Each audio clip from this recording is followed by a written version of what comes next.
Hello students, अग्निवीरों, मैंने आपसे कहा था कि अग्निवीरों के लिए जो इंग्लिश का सिलेबस है, मैं कोशिश करूंगा कि उसमें मैं कुछ सहायता कर सकूं। मैं सबसे पहले आपको उन 16 टॉपिक्स को दिखाता हूं जो इंग्लिश के टॉपिक्स होंगे और जो अग्निवीर परीक्षा में आपसे पूछे जाएंगे। वर्ड्स फॉर्मेशन का वीडियो में डाल चुका हूं, प्रीपोजिशन का वीडियो में डाल चुका हूं। आज मैं डिटर्मिनर्स का वीडियो डालूंगा और बस ये इतना मैंने जो लिया है ये यही दिखाने के लिए लिया है। अब मैं बताऊंगा कि पहले डिटर्मिनर्स होते क्या हैं। डिटर्मिनर्स इंग्लिश के वर्ड्स होते हैं, वो ये डिटरमाइन करते हैं कि जब भी इनका प्रयोग होता है तो उसके बाद एक नाउन आएगा, और इनको किस प्रकार प्रयोग करते हैं आप हमें नीचे बताएंगे। मैं ज़्यादा किसी उसमें नहीं जा करके मैं आपको ये बताना चाहूँगा कि हमारे जो डिटर्मिनर्स होते हैं वो कई प्रकार के होते हैं और उनको हम निम्न नामों से जानते हैं: articles, demonstrative, possessive determiners, quantifiers, numbers and ordinals. Actually जो आर्टिकल्स वाला चैप्टर है, आज मैं इसमें केवल और केवल 2 आर्टिकल्स लूँगा, ए और एन, और तीसरी आर्टिकल जो द, क्योंकि बहुत बड़ा चैप्टर है।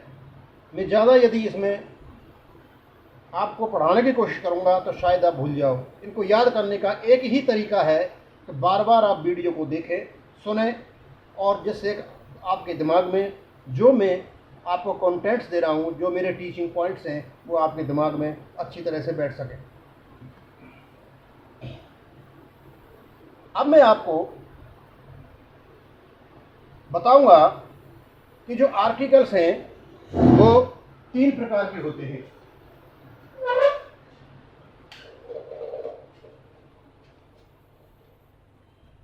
एक है ए, एन एंड द। मैंने लिखा नहीं है यहाँ पर। ए और एन, इन दोनों को हम इंडेफिनिट आर्टिकल कहते हैं और द को हम डेफिनिट आर्टिकल्स के नाम से जानते हैं। इन आर्टिकल्स का यूज ऑफ आर्टिकल्स हम सबसे पहले ये देखेंगे कि कैसे कैसे हम इन आर्टिकल्स का यूज करते हैं। तो ए और एन का मतलब होता है 1। तो जहां भी सिंगुलर नाउन होगा, नाउन काउंटेबल होना चाहिए। बहुत जरूरी है कि आप इस चीज को समझें कि काउंटेबल्स और अनकाउंटेबल्स क्या होते हैं। काउंटेबल्स का मतलब जिन नाउन्स की हम गिनती कर सकें। बुक हम गिनती कर सकते हैं, 1 किताब, 2 किताब, 3 किताब, लेकिन पानी की नहीं कर सकते। तो water is uncountable and book is accountable. यहां मैंने एक टेबल बनाई है आपको। जब भी आपका नाउन सिंगुलर होगा, सिंगुलर नाउन आएगा, उसके साथ या तो ए का प्रयोग होगा या एन का प्रयोग होगा। ये जरूरी है। काउंटेबल सिंगुलर के साथ में ए का प्रयोग होगा या एन का प्रयोग होगा। इनका कहाँ प्रयोग होगा मैं आपको बाद में बताऊंगा। मैंने कुछ शब्द लिखे हैं यहाँ पर। मैं कहता हूँ, जनरली लोग बोलते हैं he is teacher. Wrong. Teacher countable है, टीचर, टीचर्स, इसके साथ में ए आना जरूरी है। करेक्ट सेंटेंस है he is a teacher. I have headache. Wrong, क्योंकि हेडेक काउंटेबल है और इसके साथ हमेशा ही आई हैव हेडेक मतलब मेरे इसको सिर दर्द है, या हेडेक को काउंट कर सकते हैं और या ए का प्रयोग हो रहा है। New Delhi is big city. Wrong, क्योंकि सिटी काउंटेबल है, उसके साथ में एडजेक्टिव लगा हुआ है और एडजेक्टिव जो लगा हुआ है उसमें ए का प्रयोग होगा। अब सवाल उठता है कि वेयर टू यूज ए और एन, हम कहां यूज करें। तो सबसे पहले जब हम वर्ड्स का प्रोनाउंसिएशन करते हैं, मैं ये बताऊंगा कि हम जहां एन का प्रयोग करते हैं के लिए, उन कंडीशंस को यदि आपको पता है तो वहां एन का प्रयोग होगा, अदरवाइज सिंगुलर के ए के लिए प्रयोग होगा। तो सबसे पहले मैं आपको ये बताना चाहूंगा कि हम एन का प्रयोग कहां करते हैं। जहां वोवल साउंड्स होते हैं, हमारे इंग्लिश में 5 प्रकार के वोवल्स हैं, ए ई आई ओ यू। ये वोवल्स हैं। इनकी वोवल साउंड्स जो हैं, मैं आपको बताना चाहूँगा कि आपके हिंदी के स्वर जो होते हैं, जिसमें अ आ ई उ ओ, ये होते हैं। जब हम किसी इंग्लिश के शब्द को प्रोनाउंसिएशन करते हैं तो उस समय उनकी साउंड्स आनी चाहिए, वोवल्स नहीं, साउंड्स आने चाहिए। तब पता चलेगा कि इसमें वोवल साउंड है। यहाँ sound is important, not vowels.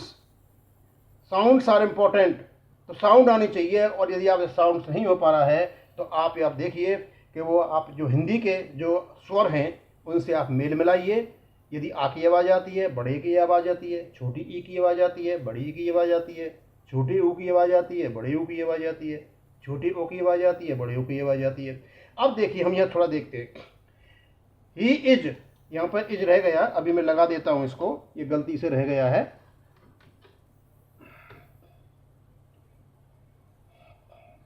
He is an innocent person. जो पर्सन है, नाउन है, उससे पहले एडजेक्टिव आ रहा है। जब इसको प्रोनाउंसिएशन करते हैं तो ई से आ रहा है, हिंदी का ई। यानी यदि ये वर्ड वोवल साउंड का है, जो आई आ रहा है, ये हिंदी के ई से मेल खाता है, इसलिए एन आएगा। The king is an unruly ruler. ये जो यू एन है, ये आ से बोला जा रहा है, अन से बोला जा रहा है। लेकिन यदि हम यहाँ यूनिवर्सिटी होती तो एन नहीं आता, ए आता, क्योंकि यूनिवर्सिटी का यू जो है वो यू से बोला जा रहा है, ना कि आ से। I got it from an ordinary, O की आवाज़ आ रही है, हिंदी की ओ की आवाज़ आ रही है। यानी इनकी जो साउंड्स हैं वो हिंदी की आवाज़ों से मेल खाती हैं, और आपको पता चल जाएगा कि यहाँ ए आएगा कि एन आएगा। He is an English uh speaking person. He is an actor, A की आवाज़। कभी कभी ऐसा होता है, हमारा जो एमपी होता है उसको मेंबर ऑफ पार्लियामेंट बोलते हैं, लेकिन यदि इसको शॉर्ट में बोला जाए तो सब आप इंग्लिश के जो लेटर्स हैं 26 उनको आप देखोगे तो कुछ उसमें लेटर्स ऐसे हैं, उनको सिंगल बोलोगे तो उसमें वोवल साउंड निकलती है, जैसे MP, M P N M P. लेकिन जब इसको हम बड़ा करेंगे, but a member of parliament, यहाँ जो मेंबर है इसमें माँ की आवाज़ आ रही है, ना कि ए की, यहाँ जो आ रही है। उसी प्रकार एमएलए में एम की आवाज़, ए की आवाज़ आ रही है, लेकिन मेंबर में ए की आवाज़ आ रही है। और इसी प्रकार नीचे है जो मैंने आपको बता रखा है। अब यहाँ कुछ आपके लिए मैंने 12 शब्द दे रखे हैं जो एच से शुरू होते हैं, लेकिन वो एच से प्रोनाउंस न होकर के उससे आगे वाले जो लेटर है उससे प्रोनाउंस होते हैं, और यहाँ एन का प्रयोग होगा। ये देर एच ओ यू आर, ये हावर नहीं है, ये आर, आवरली। ऑनेस्ट, होनेस्ट नहीं है, ये इट इज ऑनेस्ट, ऑनेस्टी। ये हेयर नहीं है, एयर, एरिस, एयरलूम। इसी प्रकार ये ऑनर है, और ऑनर से बने हुए 5 वर्ड हैं। ये 12 वर्ड जो एच से शुरू होते हैं, इन सब के साथ में आपके लिए आपको ये प्रयोग करना पड़ेगा एन। अब देखिए दोनों का अंतर देखिए। France is a European country, भाई यहाँ तो ई आ रहा है, वाउल है। अब यहाँ क्या आना चाहिए? यहाँ तो एन आना चाहिए। नहीं, हमने कहा वॉल साउंड्स, जब इसका प्रोनाउंस करोगे तो ई से नहीं होता है, यू से होता है। France is a European country, you या से आ रहा है। उसी प्रकार यहाँ एन का प्रयोग नहीं होगा। I have to go to university, यहाँ तो यू आ रहा है, वाउल है, लेकिन यहाँ यू आ रहा है, आ की आवाज़ नहीं आ रही है, नॉट एन। ऐसे ही वर्ड्स हमारे यूनिफॉर्म है, यूनियन है, यूनिक है, यूनाइटेड है, यूनिवर्सल है, यूजुअल है। यानी कहने का मतलब ये है कि जब आप किसी वर्ड्स का प्रोनाउंसिएशन करते हैं, यदि उसकी आवाज़ वोवल साउंड्स की है या हिंदी के जो स्वर हैं उनसे मेल खाती है, तो आपको सिंगुलर नाउन के लिए एन का प्रयोग करना पड़ेगा, अदरवाइज ए का प्रयोग होगा। नाउ हमें क्या करना है, नेवर ओमिट ए और an before nouns that are countable singular. यदि नाउन है, सिंगुलर है, काउंटेबल है, तो आपका को कभी भी आपको या तो उसके सामने ए का प्रयोग करना पड़ेगा या उसके सामने एन का प्रयोग करना पड़ेगा। He was given a reward, reward is countable, that is why he was given reward wrong, he was given a reward. The court imposed a heavy penalty, penalty countable है इसलिए यहाँ ए का प्रयोग आया। London is a big city, city is countable है इसलिए ए आया। Rice is a serial, serial भी काउंटेबल है, सीरियल्स जो अनाज होते हैं। और the dog is an animal, अब यहाँ एन आया क्योंकि ये एनिमल दिया हुआ है। इसका मतलब ये हुआ कि जब आपके पास ये सारे सिंगुलर हैं, ये काउंटेबल्स हैं, एनिमल को काउंट कर सकते हो, सीरियल को कर सकते हो, सिटी को कर सकते हो, पेनल्टी और रिवार्ड सबको काउंट कर सकते हो। यदि ये सिंगुलर हैं और काउंटेबल हैं तो इनके साथ या तो ए आएगा या इनके साथ एन आएगा। दूसरा, names of professionals and occupations take either a और an if they are singular countables. यदि कोई प्रोफेशन है और वो प्रोफेशन सिंगुलर काउंटेबल है तो उसके साथ भी या तो ए का प्रयोग होगा या एन का प्रयोग होगा। अब यहां देखिए आप, माई मदर इज टीचर, ये इस प्रकार कहता हूं तो रॉन्ग हो जाएगा क्योंकि टीचर प्रोफेशन है और टीचर का बहुवचन बनता है टीचर्स, इसलिए टीचर सिंगुलर है, हमने ए का प्रयोग किया। I hope to be a doctor, doctor भी काउंटेबल है, इसके बहुवचन होते हैं। He is a thief, he is a fool, Dharmendra is a hero.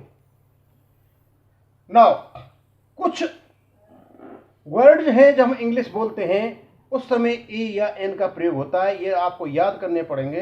The indefinite article, a और एन मैंने बताया था आर्टिकल्स दो प्रकार के होते हैं, इंडेफिनिट और डेफिनिट। ए और एन इंडेफिनिट में आते हैं और द जो होता है वो डेफिनिट में आता है। Always follow such when it applies to things that are countable singular. The article a और an always follows the such, ये सच वर्ड ये है। यदि सच वर्ड आता है तो उसके बाद में आएगा a. I have never known such a wet summer, इस प्रकार की समर मैंने कभी नहीं देखी है। सच a thing, such a thing, ए आ गया सच के बाद, हैज नेवर हैपन्ड। इसमें क्या दे रखा है, द इंडेफिनिट आर्टिकल ए और एन ऑलवेज फॉलोज, फॉलोज माने पहले आती हैं सच से, when it applies to things that are countable, यदि ये काउंटेबल चीज के लिए लागू होती हैं तब। If an adjective is preceded by so, यदि कोई एडजेक्टिव प्रिसीडेड बाय यानी उससे पहले आता है, यदि ये एडजेक्टिव है ये बैट और इससे पहले सो आता है तो ए जो आएगा वो एडजेक्टिव के बाद में आएगा, ये है। अब यहाँ कुछ आपको दे रखा है, इनको थोड़ा सा मैं एक्सप्लेन करूंगा, बाद में भी ये आएंगी सारी चीजें। ये हमारे कुछ वर्ड होते हैं, a few, few, the few, a little, little, the little, ये आपके काउंटेबल्स के साथ में प्रयोग होते हैं और ये जो है अनकाउंटेबल्स के साथ में प्रयोग होते हैं। जैसे मैं स्टूडेंट्स को काउंट कर सकता हूं, I saw few students in the class, few का मतलब लगभग नेगेटिव होता है, मैंने क्लास में कोई बच्चा नहीं देखा। I saw a few students in the class, देखे मैंने 50 बच्चों में से मुश्किल से 5 से 10 बच्चे होंगे, a few. I so the few students in the class, इसका मतलब मैंने बच्चे देखे, थोड़े थे और थोड़े वो थे, वही थे और कोई था ही नहीं। इस प्रकार इनका भी प्रयोग होता है और तो बाद में भी आपको आएंगे, यहां मैंने मेंशन किया है इसको। दो वर्ड आएंगे आपका मैनी और मैनी ए। मैनी के साथ जब हम प्रयोग करेंगे तो इसका प्रयोग जो होगा मैनी का, ये आपका मैनी स्टूडेंट्स हैव कम, यानी मैनी के बाद में बहुवचन होगा और उसके बाद क्रिया भी बहुवचन की होगी। लेकिन यही यदि मैनी ए के साथ में आएगा, many a student has come होगा और दोनों का मतलब एक ही होता है, many a students has come, यहाँ ए आएगा इसके साथ में। नाउ अब उसके बाद है कुछ एडवर्ब्स, ये आपको याद करने पड़ेंगे, बार बार सुनने पड़ेंगे, तब होगा। जस्ट और ओनली, यदि ये दो एंड वर्ब आते हैं तो ये ए फ्यू या ए लिटिल के साथ आएंगे। Just a few, only a few, just a little, only a few. Just a few, I want just a few rupees, I so just a few students, I want only a little money. ठीक है, तो इनका साथ जो होगा, इनमें से जो प्रयोग होगा, ना फ्यू होगा ना द फ्यू होगा, केवल ए फ्यू और ए लिटिल का प्रयोग होगा जस्ट और ओनली के साथ। अब हमारी ये कुछ एक्सरसाइज है यहाँ पर, ऊपर का जो नियम पड़ा है हमें, हम उनको देखते हैं क्या है इसमें। पहला है एलिफेंट इज स्ट्रॉन्ग एनिमल, यहाँ भरेंगे। तो मैंने बताया था कि जब भी आपका वोवल साउंड होगा, एलिफेंट होगा, सिंगुलर है, एलिफेंट है, ई की आवाज़ आ रही है, इसका मतलब एन एलिफेंट इज। अब यहाँ पर एनिमल यहाँ पे यहाँ स्ट्रॉन्ग है, अब हम यहाँ पर क्या लगाएंगे, ए लगाएंगे कि एन। हम जो वर्ड है उससे पहले, यानी हम एनिमल को नहीं लेंगे, नाउन तो एनिमल है लेकिन उसका एडजेक्टिव के हिसाब से हम यहाँ ए लगाएंगे। An elephant is a strong animal. I shall be back इन, अब मैंने बताया था 12 वर्ड्स होते हैं जो एच से शुरू होते हैं और इसका एच साउंड नहीं होता, hour. I shall be back in an hour, in an hour. Is there, यहाँ हॉस्पिटल एच से प्रोनाउंस होता है, इसलिए a hospital in this house. Be respect, जो मैंने ऊपर बताया था 12 वर्ड हैं ऊपर, उन 12 वर्डों में से है, और ये ऑनेस्ट, ऑनेस्ट के नाम से होगा, ऑनेस्ट पर्सन, हॉनेस्ट नहीं होगा, ऑनेस्ट, इसलिए एन का प्रयोग होगा। बाई यूनाइटेड, यूनाइटेड यू से बोला जा रहा है, आ से नहीं बोला जा रहा है, इसलिए by a united effort we may win it. Honour, ये ऑनर है, हॉनर नहीं है। An honour was conferred, it is a great honour, क्योंकि अब यहाँ पे ऑनर पे एन आया, लेकिन यहाँ ऑनर है, यहाँ ए कैसे आ गया, क्योंकि ऑनर से पहले ग्रेट आ रहा है और ग्रेट के अनुसार आपकी आर्टिकल आएगी। If we get an opportunity, oh the proposal was accepted by unanimous vote, unanimous, इसका मतलब a unanimous vote. He is, M आ रहा है, MLA, he is a member of the parliament. There are a few apples left. We have only a little money. Only के बाद में many students have come. यहाँ इसको अंतर बताने के लिए, इसमें कोई आपका आर्टिकल नहीं है, ये नीचे वर्ड आ रहा है मैनी ए का अंतर बताने के लिए। यहाँ पर many a students has come, यहाँ पर मैनी आएगा तो सिंगुलर नाउन होगा और साथ में ये वर्ब भी सिंगुलर होगी, लेकिन यहाँ जब मैनी आता है तो बहुवचन होगा और यहाँ होगा। ये सब बताने के लिए किया है। मैंने इसको बहुत छोटा वीडियो रखा है क्योंकि मैं यहाँ पे उसको जो डेफिनेट आर्टिकल्स हैं वो बहुत लंबा पोर्शन है, इसको मैं यहाँ नहीं दिखा सकता क्योंकि उनको समझाने के लिए अलग चैप्टर चाहिए। और जो आपका डिटरमिनेंट का ये पोर्शन है ये लगभग 4 पार्ट में पूरा होगा, और जैसे ये पूरा होता है मैं यहाँ डालता रहूँगा और आप इसको देखते रहें। थैंक यू, धन्यवाद।